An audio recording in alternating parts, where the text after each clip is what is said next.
US markets. In this video, we'll cover the different types of costs and charges you need to be aware of when investing here, and what are the tax implications when you make profits and when you earn money by investing in the US markets. The US markets are a great place to invest with very good returns, companies that you do not get in India, and that provide very good diversification benefits. And it's a very legal way to hold dollars and earn depreciation returns. But one thing that you need to be aware of is that this sector in and of itself, investing in US markets, is still nascent or is still developing as a community inside India. So as a result, a lot of the rules and regulations are still changing, and if you go to different websites, or if you go watch different YouTube videos, or if you go to RBI's website or SEBI's website, a lot of the rules are still changing, which means that ultimately the best thing to do would be watch this video. Hopefully you've watched the previous video, and then just call up a broker, call up 2-3 brokers, and understand the process from them and open an account with them, because ultimately you'll have to do that anyway. So instead of spending half an hour or 1 hour or a lot of days thinking about it, just Google investing in US markets and you'll get different brokers who you can approach, and just call 2-3 of them and understand what the process is and finally open an account. But at least by watching my previous video and watching this video, you'll have the knowledge of what to talk to them about. You'll know what questions to ask them. They cannot cheat you or fool you, which is not their intention, of course, but still, you'll know your shit basically. You'll know what to talk about. And that is the most important thing. That is what true financial literacy is for me. And if I can help you do that, I'll be very satisfied with my effort in making these videos, honestly. So let's get straight into it. What are the different types of costs firstly? So the first cost that you need to be aware of is an account opening cost. So whether you go with an international broker or a domestic broker or an app or whoever, you typically will need to pay an account opening cost, and this varies. Like, different brokers will charge you different costs, but it's something you need to be aware of, and do talk to them about this when you finally decide to open an account. The second type of cost, which is much rarer, which I haven't seen that much, but some brokers still have it, is an annual subscription or a maintenance cost. Now, as I said, this is something that more like international brokers like TD Ameritrade or Charles Schwab tend to do, whereas domestic brokers or apps don't tend to charge this cost. So an annual subscription fee is something you need to also be aware of. The third cost, which is like the most important cost according to me, is the brokerage cost. When you actually sell shares or buy shares, what's the brokerage that these different brokers are charging you? Some of them, it again varies from broker to broker, but broadly the typical sort of category is either they charge 1 or 2 cents per transaction, or they charge $1 or $2 for every $4,000 or $5,000 of trade executed. So brokerage is extremely important, and when you talk to your broker, clearly get an understanding of what the brokerage charges are, but they're pretty low in absolute terms. So it's not like brokerage charge is going to eat away your returns, so that shouldn't be a worry for you. The last cost that you need to be aware of is the exchange rate cost and the wire transfer cost. So how it works is, when you would transfer money from your bank, and finally when you get your money in your demat or trading account in dollars, there'll be an exchange rate cost where your rupees get converted to dollars, and there's a wire transfer cost where your money is routed from India to the US, and there's a wire transfer cost that intermediary banks will charge you. So for example, like when students from India come to the US and study, like I had done, you pay the exchange rate cost and you pay a wire transfer cost. And this again depends from bank to bank or broker to broker. But what I've broadly found is that the more established brokers, or the more established banks, will give you a better exchange rate and a better wire transfer cost. And it's not that much. It's barely, like, I think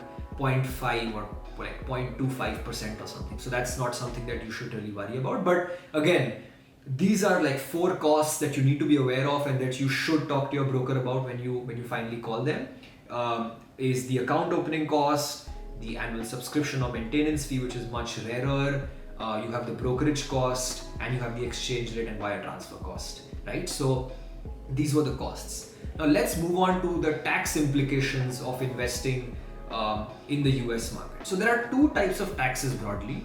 One is the dividend tax and one is a capital gains tax. So when you buy a share and the share increases in value, you have a profit and you book that profit, that is known as a capital gains, beg your pardon. So supposing I bought Facebook for 170, I sold it at 210, the 40 rupees multiplied by the number of shares I have becomes my capital gains, and I pay taxes on that. Capital gains is basically divided into 2 parts. There's the short-term capital gains tax and the long-term capital gains tax. And the threshold for distinguishing between the two is 24 months. So if I buy Cloudflare, for example, or Facebook, and I sell those shares after 2 years and I get a profit, I will be counted, my capital gains will be counted as a long-term capital gains tax, right? And the rate for that is a 20% flat rate, where whatever money you make as profits, 20% is the flat tax rate. But the benefit is that you get inflation indexation on that. So you are protected, fully protected against inflation. And I won't go into more technical details of that because that's something you can easily talk to your broker and they can explain you properly how to go about doing that when you file your taxes, right? So long-term capital gains tax is fairly straightforward. Short-term capital gains tax is more like where you're trading, where you bought something and you sell it after a week, or you basically sell it within 2 years. That income that you make, that capital gains you make, gets added to your normal taxable income, right? So whatever money you make in terms of your salary or your business profits or whatever, your short-term capital gains tax will be added to that, and then your total income will be taxed according to your tax slab, or the rate at which in which your tax slab you fall. So that is like fairly straightforward. So I make capital gains tax, I add that, I make capital gains, I add that to my taxable income, and whatever the total income is gets taxed according to the tax slab. So that's pretty straightforward. The second category of tax that you need to be aware of is a dividends tax. Now, if you buy, say, Berkshire Hathaway or Apple or these sort of companies which give you dividends, you as a shareholder are entitled to receive dividends from time to time. And when you get that dividend is taxed at 25%.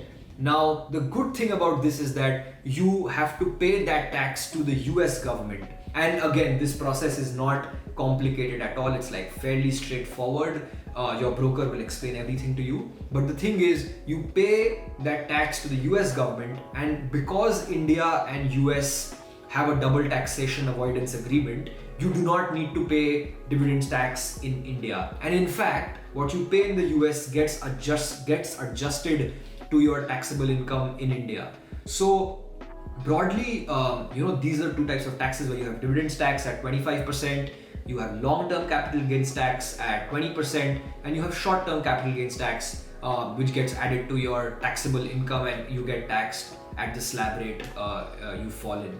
So I hope this video was helpful to you, and now that you've watched this video and the previous one, you have a very good knowledge exactly of how you should approach investing in the US markets, what are the things to think about.